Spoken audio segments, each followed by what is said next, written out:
చెప్పడం జరిగింది. ముందుగా ఎలక్షన్స్ ముందుల నేను చివరిసారిగా నిలబెడుతున్నాను, నన్ను గెలిపించి నన్ను రుణం తీర్చుకోండి అని చెప్పి నేను అందరిని అడగడం జరిగింది. మరి ప్రజలు నేనేమన్నా తప్పు చేశానో లేకపోతే ఏం చేశానో నాకైతే తెలియదు, కానీ మమ్మల్ని ఆదరించలేదు. ప్రజలు వాళ్ళకి పట్టం కట్టారు. సో నేను ఏదైతే చెప్పానో ఈ చివరి ఎలక్షన్స్ అని, నేను ఆ రోజే కౌంటింగ్ రోజే సాయంత్రం వల్ల మధ్యాహ్నం నుంచే బాధ వేసి నేను ఊరు వెళ్ళటం జరిగింది.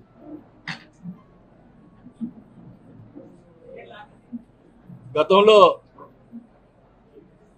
మేము ఎప్పుడు ఎన్నిసార్లు 5 సార్లు ఎలక్షన్స్ గెలిచిన తర్వాత ఎప్పుడు కూడా అవతల మీద ప్రతిపక్ష వాళ్ళ మీద ఎప్పుడు కూడా ఓడిపోయిన సంబంధించిన వాళ్ళ మీద ఎప్పుడు కూడా కక్ష సాధింపు చర్యలు చేయలేదు. 2019 ముందల కమ్మ పాలనలో మమ్మల్ని అడ్డగించి అమరనాథ్ పాలన చేసినా కూడా వాళ్ళ మీద అధికారం వచ్చిన తర్వాత చిన్న కేసు కూడా పెట్టలేదు.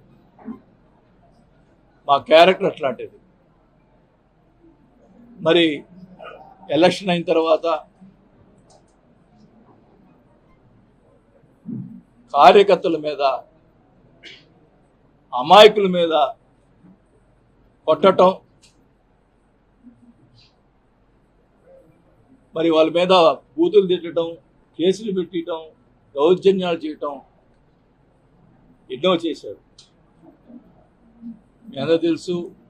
మురళిని కానీ వీళ్ళందరినీ ఎలా కొట్టారో, కానీ వాళ్ళ మీద కేసులు పెట్టడం కూడా, సరైన కేసులు పెట్టడం కూడా లేదు. అంటే పోలీసులు వన్ సైడ్గా చేశారు. మా మీద ఆ రోజు మురళి ప్రెస్ మీట్ పెట్టా అని చెప్పి కొట్టారట. నేను అధికారంలో ఉన్నప్పుడు, మంత్రిగా ఉన్నప్పుడు కూడా బోల్డ్ మంది ప్రెస్ మీట్లు పెట్టారు. టీడీపీ వాళ్ళు ఇష్టం వచ్చినట్టు మాట్లాడారు. అంటే ఇప్పుడు వాళ్ళు ఇష్టం మాట్లాడినప్పుడు మేము కూడా ఆ రోజు చర్య తీసుకుంటే ఏమయ్యేవాళ్ళు? మాకు చేత కాకనా? అంటే ఏంటి మీ ఉద్దేశం? ఈ రకంగా చేయటం మంచి పద్ధతి కాదు.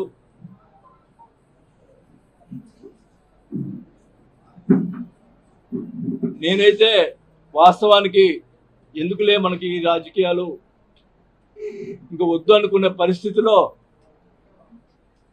మీరే నన్ను మళ్ళా తీసుకొచ్చారు రాజకీయాలకి. ఈ ప్రతిపక్ష వాళ్ళని కూడా ఈ సభాముఖంగా తెలియజేసుకుంటాను. నేను వదిలిపెట్టను ఒంగోలుని. ఖచ్చితంగా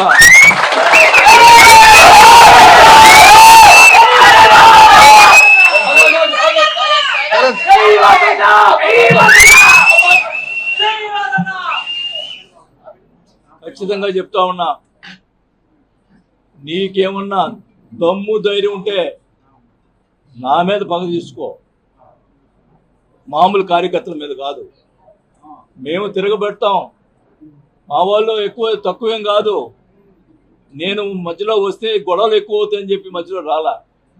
కానీ మీరు మీ చర్యలు చాలా దుర్మార్గంగా ఉన్నాయి. ఒక ఆయన ఏమో ఫ్లెక్సీలు వేస్తాడు, చోటాగాడు పారిపోయాడు, అబ్బా కొడుకులు పారిపోయారు. వాళ్ళ చేత ఫ్లెక్సీలు వేపించి ఇచ్చేస్తా ఉన్నారు. ఒక ఆయనతోటి, ఒక జనసేన నాయకుడితోటి జనసేన పార్టీలో చేరతాడంట అని ఆయన చేత మాట్లాడిస్తాడు. ఆయనకి అవినీతి పరుడు, అవినీతిలు ఇవి ఉన్నాయి, మా పార్టీ అంతా అవినీతి పరుడు పార్టీ కాదు, మరి ఎట్లా చేస్తాడు అని చెప్పి ఒక ఆయన చేత మాట్లాడిస్తాడు. ఉంచుకోనే, నువ్వు ఒక్కడే ఉండి పార్టీని నడుపుకో. నా ఎవడు వద్దన్నాడు? మేము వెంబడి పడుతున్నాం ఆ పార్టీలో చేరటానికి. ఒకటైతే చెప్తా ఉన్నా, మీరు ఇంత దాకా వచ్చింది కాబట్టి చెప్తా ఉన్నాం, నేను అధికారులు ఉన్నప్పుడు భూ కబ్జాలు చేశారు, అవి చేశారని మాట్లాడారు. ప్రజల్ని మరి నమ్మారో ఏమైతే నాకు తెలీదు. మా అబ్బాయి మీద, నా మీద వాళ్ళు ఇష్టం వచ్చి మాట్లాడటం. నేను అడుగుతున్నా, ఫస్ట్ స్టార్టింగ్ నుంచి ఎక్కడి నుంచి స్టార్ట్ అయిందో అదే అన్నీ కూడా చెప్తాను. నేను ఫస్ట్ హవాలా మంత్రి అన్నారు. ఎక్కడ? చెన్నైలో 5 కోట్ల డబ్బులు దొరికితే ఎవరి? నల్లమల బాలు.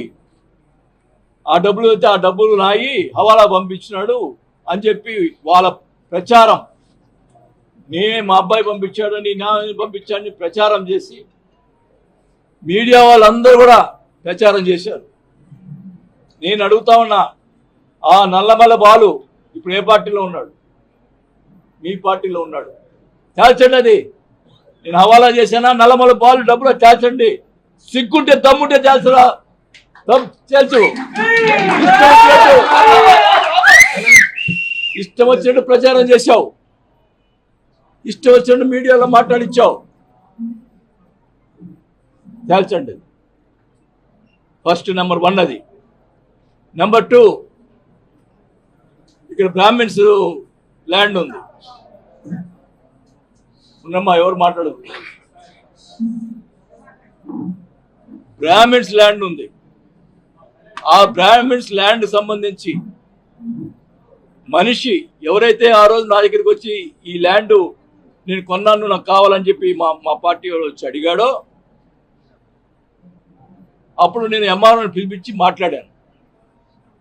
మాట్లాడితే ఇద్దరు బ్రాహ్మిన్స్ మధ్యలో డిస్ప్యూట్ ఉంది. ఒక బ్రాహ్మణ్ అతని దగ్గర, ఒంగోలు వెంకట సుబ్బారావు అనే అతని దగ్గర అతను 7 కోట్ల రూపాయల డబ్బులు తీసుకున్నాడు. అతను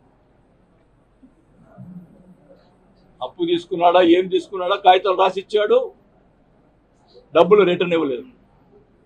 నేను ఎంఆర్ఓని పిలిచి అడిగాను, ఎవరిది ఈ డిస్ప్యూట్ సంబంధించిన ల్యాండ్, ఎవరిది కరెక్ట్ అంటే ఈ 2వ మూర్తి అనేది కరెక్ట్ అని చెప్పాడు. అప్పుడు మన పార్టీ ఉన్నటువంటి వెంకటరెడ్డి అనే అతను మన పార్టీలో ఉన్నాడు. అది వాళ్ళకి సంబంధించిందంట, మీరు కొనుక్కున్నామంటే మీ ఇష్టం అని చెప్పన్నాం. ఆ తర్వాత ఇప్పుడు ఆ వెంకటరెడ్డి తెలుగుదేశం పార్టీలో ఉన్నాడు. ఓకే కమాన్, నేను ఆ భూ కబ్జా చేసి ఉంటే మరి వెంకటరెడ్డి పిలిచి తేల్చండి. నువ్వు 7 కోట్లు అతని దగ్గర తీసుకొని అతను డబ్బులు ఇవ్వకుండా, నేను కాపాడాను అతన్ని, అతను ఏం చేస్తాడోనండి, డబ్బులు ఇవ్వకుండా అతను భయపడతా తిరుగుతున్నాడు. ఇప్పుడు ఎవరు కాపాడుతారో నాకైతే అర్థం కావట్లా. అతను బతుకుతాడో చచ్చిపోతాడో? వీళ్ళు చేసే అక్రమాలు చూస్తుంటే, ఈ చేసేటువంటి అవినీతికి, ఈ చేసేటువంటి అరాచకాలు చూస్తుంటే పాపం వెంకట సుబ్బారావుని ఎవరు బతికిస్తారో నాకైతే అర్థం కావట్లా. అతను డబ్బులు ఇవ్వాలా, అతను కోర్టులో డిగ్రీ తెచ్చుకున్నాడు, డబ్బులు 9 కోట్లు కట్టాలని చెప్పి దాదాపు అది కరెక్ట్గా అమౌంట్ నాకు తెలియదు. అలాంటి పరిస్థితుల్లో అది 2వది. 3వది, పెద్దిరెడ్డి సూర్యప్రకాష్ రెడ్డి ఆయన భూ కబ్జా చేశాడు అన్నారు, దానికి నేను సపోర్ట్ చేశాడు అన్నారు. ఇప్పుడు పెద్దిరెడ్డి సూర్యప్రకాష్ రెడ్డి ఏ పార్టీలో ఉన్నాడు? ఆ రోజు నేను సపోర్ట్ చేయకపోతేనే నన్ను దగ్గర దూరం అయిపోయాడు, నీ దగ్గర చేరాడు. తెలుసు అది నీ భూ కబ్జా ఎవడు చేశాడో. నీకు దమ్ముంటే ఎక్కడున్నా తెలుసు. నువ్వు ఇప్పుడు అధికారంలో ఉన్నావు. ఏ ఎమ్మెల్యే కూడా, మన పార్టీ వాళ్ళు కొంతమంది బాధపడుతున్నా కూడా నేను సిట్ చేశాను, తేల్చమని చెప్పాను. ఎస్పీకి, కలెక్టర్కి వాళ్ళు సరిగ్గా పని చేయకపోతే సీఎం కంప్లైంట్ చేశాను. నేను నా క్యారెక్టర్ అది. ఈరోజు అధికారం లేదు కాబట్టి నువ్వు ఏమైనా చేయగలదు, నువ్వు రుజువు చేయాలా.